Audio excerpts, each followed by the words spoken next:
வணக்கம் ரசிக பெருமக்களே.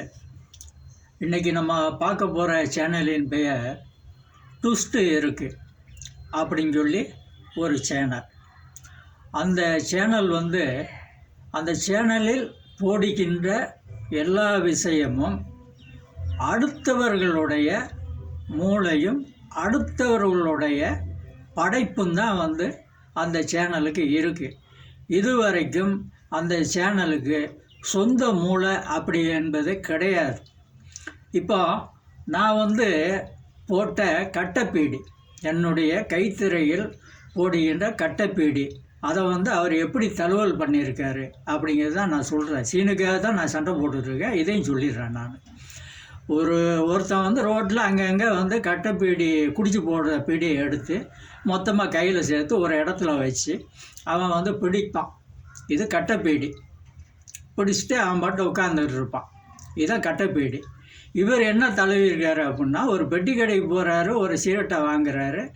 ஒருத்தன் பக்கத்தில் நின்றுக்கிட்டு இருக்கான், ஏதோ ஒன்று சொல்கிறான். உடனே அவர் அந்த சிகரெட்டை கீழே போட்டு போயிடுறாரு. இன்னொருத்தன் அந்த சிகரெட்டை எடுத்து பற்ற வைக்கிறான். இதுதான் கட்டைப்பீடியினுடைய தழுவல். இப்படி பல தழுவல் இருக்குது. என் சேனனுடைய தழுவல். எறும்பு இருக்குது, அரிசி வாங்கலையா, மளிகை சாமான் வாங்கலைன்னு இருக்குது. இப்படி ரொம்ப விஷயம் இருக்குது. அப்போ நான் என்ன பண்ணேன், அவங்க திட்டாமல் ஒன்று உங்கள்கிட்ட சொல்லிக்கிறேன். நான் கதை இலக்காவில் கொண்டு போய் உங்களை உட்கார வச்சோம்னா காலம் பூரா நீங்கள் மெட்ராஸுக்கு போயிட்டு வரணும், அவங்களுக்கு நீங்கள் பதில் சொல்லணும். அவ்வளோ விஷயம் இருக்குது. உங்கள் வீட்டை விற்றா கூட எங்கள் கடனை நீங்கள் அடைக்கவே முடியாது, சேனலும் நடத்த முடியாது. தயவு செஞ்சு இந்த திருட்டு புத்தியை விட்டு சிந்திச்சு வாழ்கிறதுக்கு முதல்ல வழிவகுங்க.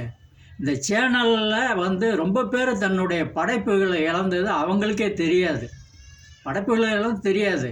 உங்களுக்கு இந்த புத்தி தேவையா சொல்லுங்கள். அடுத்தவனுடைய வாயில் இருந்து, படைப்பாளிகளுடைய வாயிலிருந்து அவங்க எச்சியை திங்கிறதுல உங்கள் சேனலும் ஒன்று. ட்விஸ்ட்டு இருக்குது. இனிமேல் தான் உங்களுக்கு ட்விஸ்ட்டு இருக்குது. இருங்க, உங்களுக்கு வைக்கிறேன். நான் சிந்திச்சு சாப்பிடுங்க, உழைச்சி சாப்பிடுங்க. அது உண்மையாக உங்கள் வயிற்றில் போய் சேரணும். அடுத்தவனுடைய வயிற்றெரிச்சலும் அடுத்தவனுடைய விஷயங்களை காப்பி எடுத்து இல்லை எதுவுமே நீங்கள் தயவு செஞ்சு பண்ணாதீங்க. அது உங்கள் சேனலுக்கு ஆபத்து, உங்கள் யூடியூப்புக்கும் ஆபத்து. நீங்கள் நடத்தவே முடியாது. நன்றி, வணக்கம். வேறு சேனலை பார்ப்போம்.